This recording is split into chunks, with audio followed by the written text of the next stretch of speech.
Coucou mes gazelles, bienvenue pour cette première guidance de la semaine. J'espère que votre week-end s'est bien passé.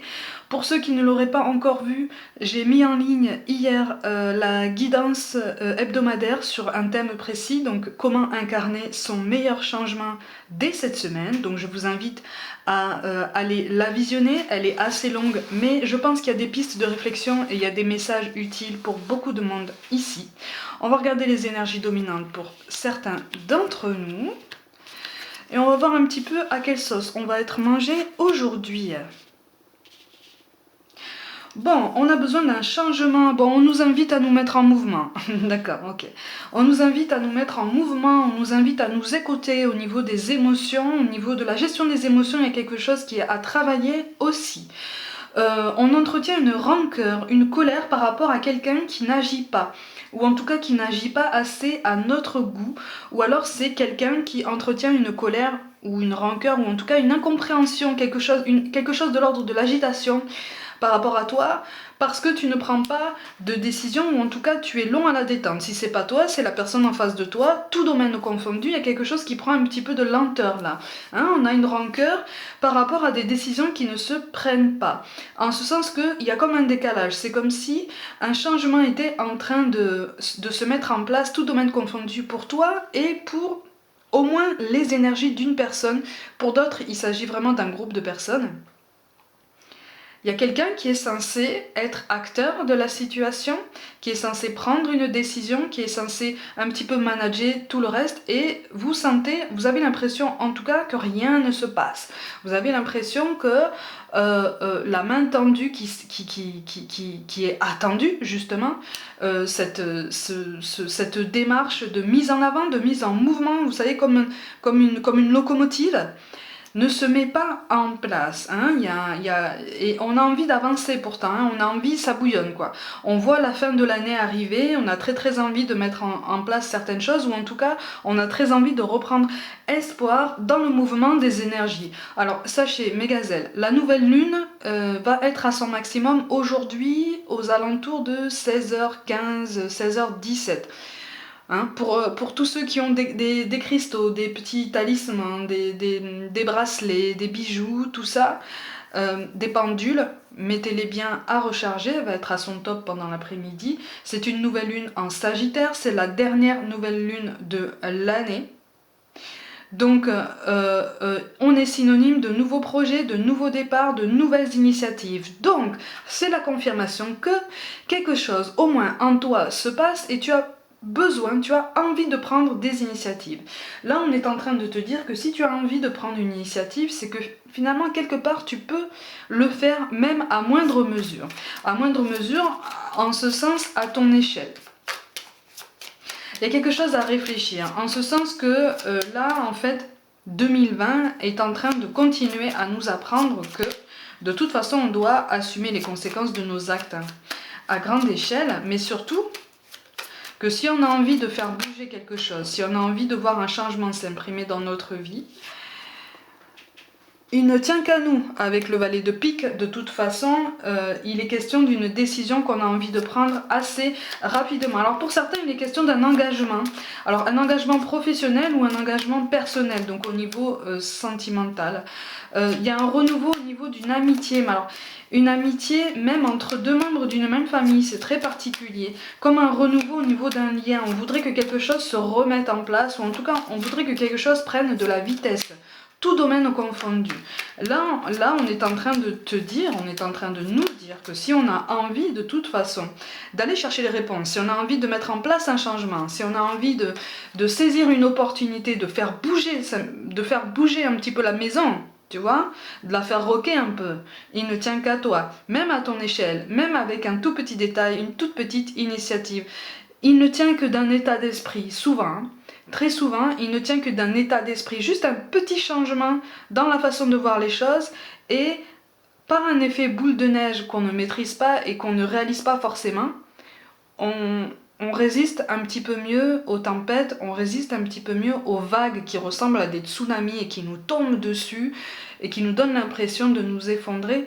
On s'effondre, mais finalement, on se rend compte avec le recul qu'on s'est relevé peut-être plus vite que la même épreuve ou une épreuve similaire qu'on aurait vécue par avant, quelques années avant ou même quelques mois avant. Donc ça nous rend plus conscients de la force qu'on a en nous, qui est déjà en nous, mais qu'on n'exploite pas à son plein potentiel. De toute façon, au niveau du mot-clé pour aujourd'hui, on a la fête, donc on nous engage, on nous encourage en tout cas à arrêter de ruminer, arrêter de tourner en rond et à nous dire bon, maintenant de ce côté-là, ça ne se passe pas, rien ne se passe, rien ne se bouge, alors que dans les faits, cette personne-là pourrait prendre une décision, cette personne-là pourrait prendre l'initiative de faire un pas en avant vers moi, vers nous. Je te retourne aussi le schéma, hein. Peut-être que c'est à toi d'engager tout ça. Et en fait, là, on nous encourage vraiment à saisir l'opportunité, mais surtout à la créer, en fait. Hein. Tu veux une opportunité, tu veux l'opportunité de voir un changement s'imprimer dans ta vie, crée-la. Là, on est en train de nous dire qu'en fait, on a tous les outils nécessaires, on a toutes les informations nécessaires, on a tout, on a avancé assez sur notre parcours, tout domaine confondu, pour créer l'opportunité, saisir le changement et surtout l'incarner. Ça rejoint la guidance hebdomadaire dont je vous parle au début du tirage. On nous parle de l'archange Raphaël. Sans ma lumière d'émeraude t'envelopper, moi l'archange Raphaël, je t'offre la guérison et la sérénité. L'orage va s'éclaircir bientôt et le soleil va briller pour l'éternité. Aie confiance, et surtout aie confiance en toi. Et surtout, aie confiance au bon déroulement du processus de transformation. Tu vois ? C'est lent, ça met du temps, ça ne nous empêche pas de bouger, de prendre des initiatives ou en tout cas d'y réfléchir et de changer notre état d'esprit pour devenir l'incarnation d'un état d'esprit beaucoup plus sain et beaucoup plus résistant.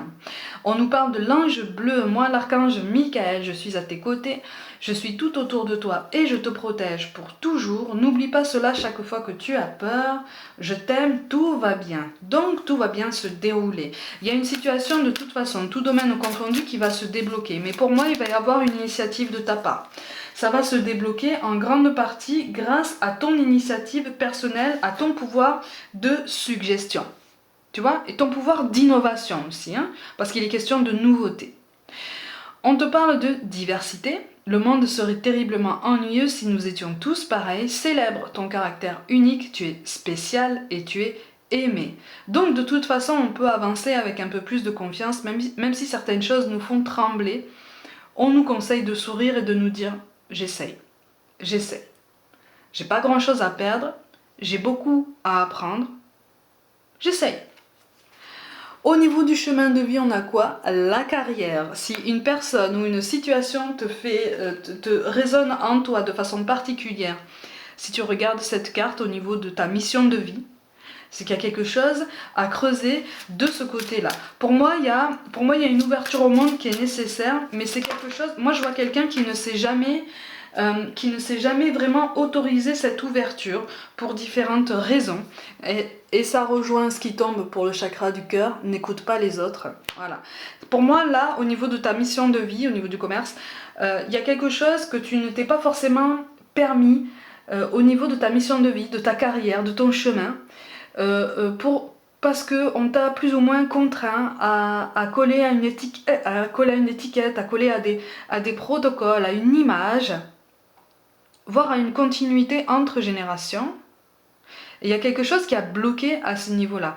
Mais là, on te dit, attention, parce que tu as quelque chose à jouer dans ce domaine, parce qu'il y a une ouverture au monde que tu abordes déjà de façon tout à fait personnelle et unique. C'est quelque chose qu'on t'appelle à partager, parce qu'il y a quelque chose d'original, il y a quelque chose de très doux et de très personnalisé dans ta façon de faire. Donc on t'encourage, on te reparle d'innovation. Et puis de toute façon, voilà, au niveau du chakra du cœur, ça revient à ça.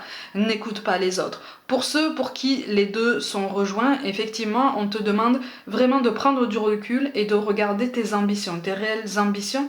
Quel chemin est-ce que tu veux emprunter? Vers quel chemin est-ce que tu te sens appelé? Pourquoi est-ce que tu n'oses pas t'engager? Et pourquoi pas t'engager sur cette voie? Tu vois? Au niveau sentimental, le chakra du cœur n'écoute pas les autres, effectivement. On est influencé par un entourage qui n'est pas forcément de meilleurs conseils et du coup on a une image biaisée de la personne en face de nous. Si ça n'est pas toi, c'est la personne en face de toi qui se laisse influencer et qui a une image complètement biaisée de tes sentiments, parce que je ressens des sentiments très très intenses mêlé à une souffrance, une tristesse, comme quelque chose à sens unique. Donc on te demande vraiment de réfléchir à ça et de voir si vraiment tu t'inscris dans ce schéma, tu choisis de t'inscrire dans ce schéma sur le long terme. À ce moment-là, quelle solution est-ce que tu peux apporter? Sinon, si tu choisis de sortir de ce chemin, de quelle façon est-ce que tu peux le faire? De façon saine, de façon douce, et de quelle façon est-ce que tu peux trouver un petit peu plus de sérénité? On te conseille quand même, dans tous les cas, de t'aligner un petit peu plus sur toi, sur tes énergies, sur tes propres centres d'intérêt, sur tes passions, parce qu'il y a des choses qui pourraient alléger tes angoisses actuelles. Mes gazelles, pour toute guidance personnelle avec ou sans aucune question, écrivez-moi par mail, abonnez-vous à ma chaîne, activez la petite cloche comme d'habitude, partagez mon travail en masse. Suivez-moi aussi sur Facebook et Instagram où je propose notamment des guidances flash tous les jours. Merci pour tout votre soutien. Je vous envoie tout plein de pensées d'amour et je vous dis à demain.